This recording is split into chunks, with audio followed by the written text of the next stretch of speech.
You are in for a treat. In today's episode of Prime People, I am interviewing Sarah Steele, who is very well known in the luxury home building and custom home building space. She works for a company called Arriscraft-Canada, and you would be shocked the amount of times that I post a luxury property online and she sends me a DM and she's like, we did that house. And it's always interesting talking to people who are in the craftsman space and the craftswoman space because they have an eye for quality. And one of my favorite things about Sarah is when I follow her feeds and her pages, it really does come through. Now, when I dug into her bio a little bit and I saw how many boards, home builder associations, and what a proponent she is for skilled trades, women in trades, and the industry at large, I wanted to bring her onto the podcast and chat with her about her journey, what her role is, what it's like working with consumers in the space, and just learn. So if you're new to the Prime People podcast, we interview people in real estate entrepreneurship and really just learn lessons and insights from them that you can take into your world and your business. If you know anybody that might appreciate this episode, make sure to share it out, like and subscribe so you don't miss any future episodes. But let's not waste any more time. We've known each other digitally for a very, very long time now. Yes, we have. Let's go back to the beginning, though, for the people that don't know you. How did you end up working for Arriscraft-Canada, and what is your role with the company? I got recruited. Okay. By my now boss, George Windsor. I had known him for years through the London Home Builders Association, and he had recently been promoted and was looking for a replacement.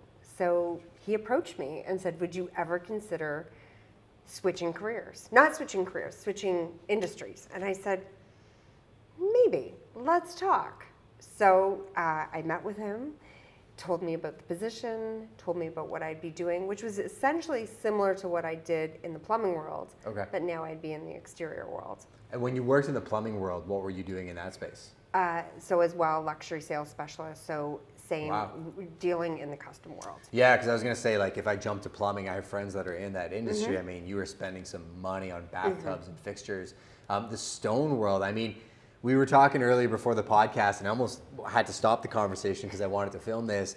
You were even talking about the intricacies of the stone that you guys design. I think we think brick, and we think, well, it's got poly in it, and it's built in many different ways. And then you explained to me how Arriscraft stone is actually fabricated. Can you dig into what you guys actually create? So we do what Mother Nature did hundreds of millions of years ago, but we do it in about 10 hours. Wow. So we start with sand, pigment, and lime. That's it. There's nothing else in our stone. Interesting. And actually, for the clip, and when you're doing the editing, we can throw in a clip of Jennison. There's a few other houses that I'll share that you can throw clips in of examples of the stone. It's beautiful. And I think when we sell luxury properties, it really does make a difference for the end consumer to walk up to a house and the stonework is just impeccably done. So I guess that consumer journey, what does that look like for you? Like when somebody's building a custom home and they're working with a builder, at what point are you in the conversation? I'm usually brought into the conversation fairly in the beginning, right in the beginning usually. The homeowners typically will always have a vision. I want my house to look like this. From there, a builder will say, Sarah, I need you to meet with these homeowners. I take them on a driving tour, but I also talk to them as well. What's your inspiration? What do you want your home to look like? You're going to be pulling up to this home potentially for 20, 30 years. Yeah. How do you envision this home? Tell me what you want to see. That's an interesting approach too, because even saying that to somebody, you're not just buying this many square feet, bedrooms, bathrooms, how do you want to feel when you come in? And are you talking styles like contemporary, Parisian, you're Correct. walking through? Interesting. Yeah. So I get all of that information from the rendering when I see that from the builder. However, I want to hear it out of the homeowner's mouth. What do you want to see when you pull into your driveway? And then how do you draw that out of them? Because in our experience working in the real estate space, people will say, I want to live in the country. And then I walk them through what that lifestyle actually looks like. And you can do chickens and horses and cows, but you're also running a bunch of tech companies. And as much as that sounds great, what is your time going to look like against that? So that from a lifestyle perspective, we go through that process. How do you do that with something like a stone? So typically what I say is I direct them to my Instagram if they don't have an idea. I say, you know what, go to my Instagram. Take a look. There's a lot of projects on there, beautiful projects that you can look at, again, for inspiration. Also, it's as simple as, do you prefer black? Do you prefer white? Do you prefer neutrals? Do you want red brick? What do you want? And if they don't know, then it's even more so, go to take a look at my Instagram, look at some projects, go onto Pinterest, look at things that inspire you, because you will know, I don't want to pull into a house that's black or white. Mm-hmm. Yeah, it's interesting. Like, we like light and bright, and there's other people that love dark and contrast. When you get to the point where you're working with a homeowner and they've chosen something that you feel, do they ever pick things that clash and you're kind of trying to guide them to what a proper finished product would look like? Absolutely, but I have to stay neutral. Yeah. I can't tell them what I like. For sure. I want to know what you like. Yes. So if they were to pick something, for example, and I'm just throwing out colors, and they said, I want to have yellow siding and purple brick, I may say, you may want to think those options. Sure. Simply for the fact that there is going to be a time when you don't live in that house, and for resale, the resale value, you're going to want to have a really beautiful exterior to draw somebody in to see the house. So I will point out things if they're a big clash. For sure. You just don't want to have that. I like your approach, because we do the same thing. Actually, I remember a recent conversation. I talked to a client. I was like, you can do gold toilets if you want. Right. Nobody's going to pay you for that on a resale. Right. So if you want to take those toilets with you, you're going to have to replace them all, tongue in cheek. But it's the same premise, right? Where if you do your house exactly how you want, it's great. You can enjoy it. But think about what that's going to mean as an investment. Now, you ever encounter a situation where you've like reclad or redone the exterior of a house? Well, I was just going to say that. So when you're picking your exteriors, you really can't change it. Yeah. You can, but it's very costly. Insane. It's not like moving into a new home and saying, okay, I don't love my flooring, I'm going to change that. Or I don't love this paint color. To change the exterior is a lot of money. So you want to make sure you're making the right choice. I've never seen somebody actually do it. That's why I was laughing, because I'm like, I've seen people talk about it, but I've seen people paint brick and stone. Absolutely. I mean, if you're going to paint the brick, you want to make sure you're using the right type of brick. Okay. Because if not, that, especially in Canada, you can have moisture get caught behind, and that's what causes the spalling of the brick. Interesting. So you'll see those deficiencies. And that was my next question. I was like, if I buy a new home and I don't like the color of it, it's not as simple as just saying, oh, you can paint it. That's not a problem, right? That's not a DIY project. Interesting. And that goes to another conversation we were having, because in my industry, there's a separation between people who, in my opinion, are craftsmen and craftswomen at what they do, and they know product and they make proper representations. And when the market was insane, you had agents that would just say things like that. Oh, you can paint that, no problem. How do you feel about that conversation in terms of, like, when you're working with, say, real estate agents, how can they feel like they have the ability to call somebody like yourself to develop a relationship, to maybe ask you questions like that? Or I guess, what is your interactions typically with real estate agents? I am happy to help anytime with a realtor. I know I spend a lot of time also on realtor because I like to see what's coming. Sure. And quite often I will share realtors' listings. Interesting. It's our stone. Yeah. So I'm going to help them, and it's also going to I'm going to get some really great photography out of it. So I think we do work hand in hand. And if somebody did call me and say, hey, Sarah, like, somebody's got this listing or my listing, they want to change the exterior, I would give some suggestions, because there are some very simple things you can do to update the exterior without having to spend a lot of money. That's interesting. But the brick and stone, you're kind of with that. We'll go back to the Jennison property I was talking about. Like, man, if I was ripping out all of the stone from that house, it would be insane, the amount of money, versus if I was actually changing other aspects of the exterior, making the stone pop in a way different way. Actually, on the interior, there was a stone. The walls, I believe, were like yellow, and we neutralized them, painted them white, and all of a sudden we had intended on painting the stone fireplace, and it looked so beautiful against the white that we're like, we wouldn't want to paint that stone anymore. Right?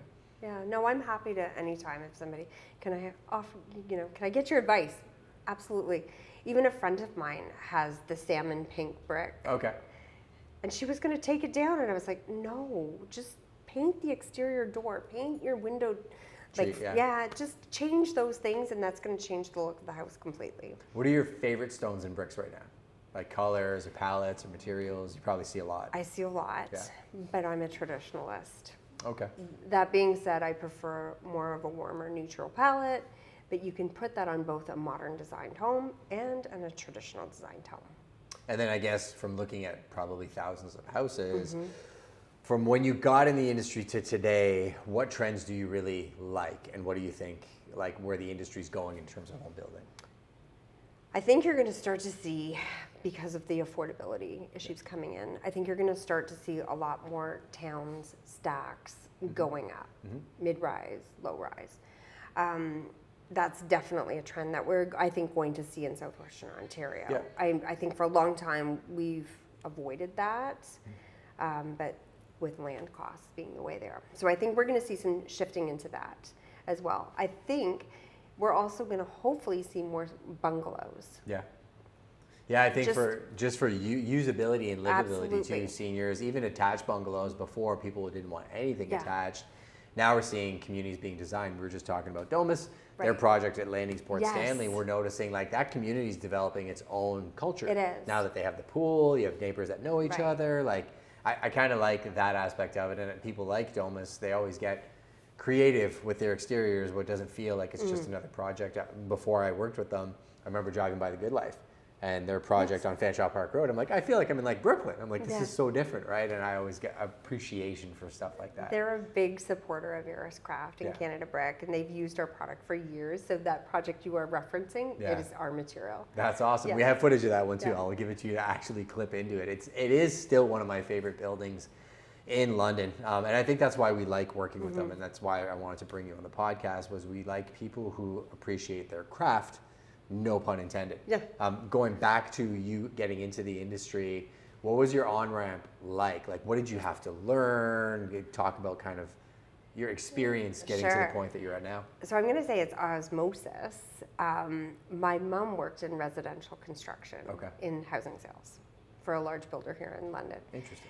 So in high school, I would help her. I would go in, I was a hostess, I would show people through the model home, awesome. I would point out, the upgrades and that. So I really truly learned through osmosis, through my mom. From there, I knew I wanted to get into like sales and marketing of some kind. I figured construction is where I would follow. So I went to school, went to Fanshawe, finished school, moved to Toronto. In my 20s, I worked in event management, worked for a sports hospitality firm, got my feet wet, lived my life in Toronto, and then it was like, enough is enough. I need to come back. Sure. So I came back to London and worked for a builder and worked as a hostess in their decor center, so helping people do their selections for standards. Perfect. And then I went to site in the afternoon. From there, I was approached by a sales agency that represented the Masco brands, so Delta Faucets, Brizo, etc. Outside sales for them, doing luxury market, and here I am today. That's awesome. Yeah. So I've always been part of it. So you actually probably know more about our industry than some newer agents that are watching this. Give them some tips, like when you have clients walking into a new home and you're guiding them, getting out of your Arriscraft for a second. Yes. The customer journey experience, like how do you meet people you've never met before? How do you develop a rapport with them? Like what were some of the lessons you learned? When people were coming into a model home? Into a model home. You just want to be approachable, Yeah. and then you want to show what do you like. Yeah. So if that particular home you love, I don't know, the staircase, for example, and you really love the spindles, or there's something in the home, find the features you like and start with that. Interesting. Yeah. Yeah, it is true, because if you truly like it, that's naturally going to come off to those It people. absolutely will. And if those people didn't like that home that you were showing, how would you guide them to another product that might fit? You could take them into a different home. So going back when I worked in the industry for a builder, we had 5 model homes. So there would have been something for them to gravitate towards. Could have been a bungalow. It could have been maybe a corner lot, a starter home in that particular development. So you'd want to take them to where you think they would fit in. I'm asking her leading questions because the premise there is knowing your product. Right. Right? Where I find so many people just expect the sale to happen without actually studying the product. So in the building space, you knew the product and the other options that were available. And it's probably the same in the stone product, where you're looking at houses and you probably have a mental inventory of, well, okay, they like that house. So if I bring them to physically see this house, all of a sudden that emotion they felt looking at the photo becomes real. That's Is that right. kind of how the journey happens? Absolutely. I refer to it as my Rolodex in my mind, where I'm like, okay, tell me what you want to see. Okay, I've got something. And then we start from there. And I think it's really, again, asking those questions. What do you like? What do you want to see? That's awesome. And getting that emotion from them. So if you ever buy a house and build a house with Sarah, you may see a quick drive-by on the outside with somebody else and looking at it. But I like that, and I think it creates a human connection. It's how we met, and it's. I get excited when you would DM me on stuff because now I know you know the product, and I would learn stuff about those houses that maybe I didn't know ahead of time. I mean, I always encourage the collaboration. If you haven't met Sarah and she DMs you about a project that you have, cultivate that, because then it gives you insights that I don't know the stone as well as you do, and you could potentially be working together in a different capacity. Going back to the home builders associations, you had mentioned how important that was. So you were, was it London, and you're currently in Windsor? So I'm London, Windsor, Okay. St. Thomas, Stratford, and Chatham-Kent. Interesting. So we're doing more stuff up near the Stratford area and actually Chatham-Kent as well. I'm in Melbourne, actually, just later on today.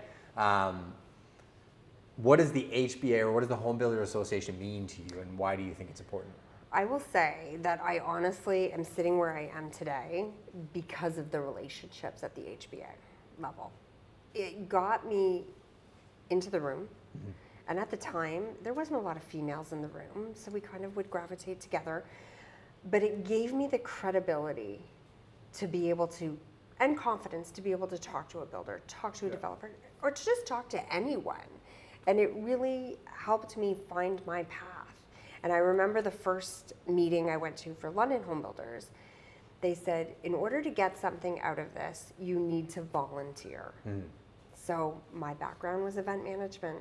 Okay. So I raised my hand and I said, I would like to help. How can I help? And lo and behold, now almost 20 years later, I am still helping with some of the events. That's amazing. And that would be so huge when you're running organizations like that too. Everybody's busy, they have different jobs and responsibilities. Having somebody you can rely on to say, okay, everybody needs to be here at this time, this is what's happening, here's the itinerary. Like, if that's your skill and you bring that to a group of people, it really is amazing when you can see a group of people come together. And the Home Builders Associations, what I love about them is you see competitors that are really getting together to lift up the city and solve complex problems. We talked about the affordability crisis, and we're talking about, okay, look at where interest rates at. People can't buy houses, rentals are skyrocketing, people need to live somewhere, homeless issues. How do we actually solve these? Where I think sometimes the general consumer out there can think, well, the developers are just running home with their bags of money and just making insane amounts of profit and not giving back. They don't see what happens behind closed doors. They don't see the community behind it. Yeah, and what are things that you've seen in the community that really drive you to want to give back even more? It could be anything. It could be, maybe a special interest where, somebody needs a deck built, and the Home Builder Association goes out and builds a deck for a family in need. There's a lot of stuff that goes on that doesn't get the press.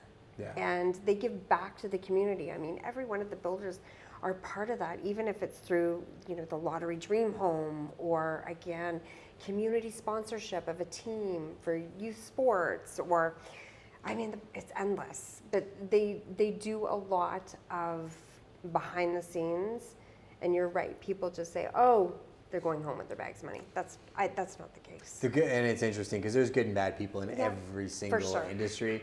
There's builders we've worked with, builders we haven't worked with, where we've seen things they've done behind the scenes where they may have a rough exterior because they're dealing with trades and building houses, and it can be a tough business sometimes, but then the things that they do from a philanthropic perspective would actually surprise a lot of people watching this video. So two things, I think. If you're in the industry, and especially if you're a female, reach out to Sarah, connect with her. I think getting involved in something like the LHBA would be great, or just getting involved in the trades or the industry. It definitely needs more women, but if you're somebody watching this that doesn't know what that world looks like, go online and do a quick Google search. I think it really would do everybody well to sit on boards, get involved, and volunteer their time. One of the biggest advantages in my career was when I started joining the boards at L-Star, and I sat on MLS advisory, brokerage advisory, the disciplinary committee for 5 years. We would spend hours and hours and hours in meetings talking about every single complaint that came into the board. But over that 5-year period, we effected so much change to fix the problems that kept coming up about agents not notifying sellers when they weren't going to show a house. They're moving their whole families, and all of a sudden now they've instituted a fast fine system where agents definitely notify them, because if not, they're getting immediate fines. The general consumers would never know that. And I think it takes people like yourself in the industry and people like the LHBA and Windsor and Elgin and Strathroy and everybody to do it in their own right. One of them I wanted to talk about, St. Thomas. Yes. So we have a lot of projects in St. Thomas. My best friend growing up built the Amazon building down there, and watching what's happening is very interesting. I think St. Thomas and Elgin County have been very smart with encouraging economic development, rolling out the red carpet for business investment. The Home Builders Association, with a market that is seeing so much attention so quickly. What are your thoughts on the St. Thomas Elgin market and how that specific Home Builders Association is operating? I think Angela DeVries, their executive officer, she's done a wonderful job with that and highlighting with the builders, doing builder tours and offering and showing what St. Thomas and Elgin County has, as well as like with Domus and Wastel, what they're doing down in Port Stanley. They're bringing recognition to areas, but they're also investing in those communities. And I know a lot of people think, oh, it's a far way to go. It's really not.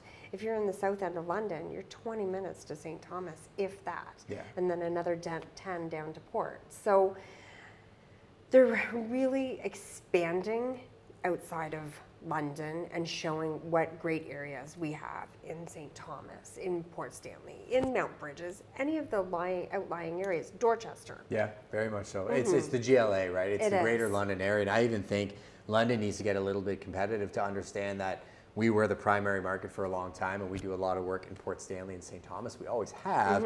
And you know, me being like the Switzerland, seeing both cities grow, initially London was drawing a lot of the talent. St. Thomas now, and Elgin County specifically, it seems to be a place that a lot of people want to invest. I think it's going to encourage a friendly competition between, say, St. Thomas and the London area. But truthfully, we are all together in this catchment area where, you know, Arva, you look at Lucan, you look at all the projects, you literally, we're bi-coastal, so you look at Grand Bend to Port Stanley, and you look at Woodstock to even about the Sarnia area. We're a family of communities that are all interconnected because we're too far from the greater Toronto area to just go there for a cup of coffee. And we rely on each other for employment, for housing, and for all the key factors that we have to need to survive, right? And I think you'll find that too. There's a lot of crossover builder members. For example, like Doug Terry Holmes, he's a member of also in London and St. Thomas. And there's a lot of support. And this year, I don't know if you know this, but the Ontario Home Builders Association president is Dave DePensier He's a good friend of mine, yes, actually. Okay. He builds incredible homes. Shout out to Dave. He's going to be on the podcast soon, actually. I'm going out to see him for it. So it'll be like what I showed you with Mark. That's awesome. And he, again, great voice of Southwestern Ontario. Sure. So I think you're seeing a lot of communities come together, and Windsor. Can't forget about Windsor down there. You know, sometimes they feel like the world ends in London, and that is so not true. And there's a lot of building happening down there as well. That's one of my bigger markets. Well, A-Rod bought a house with an agent friend of mine down there. Shout out, Joe. Hope you're doing well.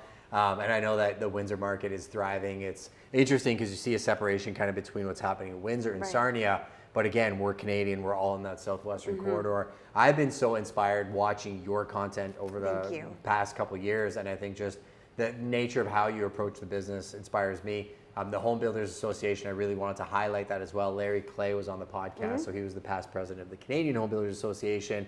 And truly the exact same mentality. I think this is an industry where people can feel inspired going to work every day and find fun ways to enjoy what they do, work hard, and you get paid to do it. But there's so much more than just a transaction or a sale. And I think you do that with your clients and as well in the industry. So I want to commend you on that. Thank you.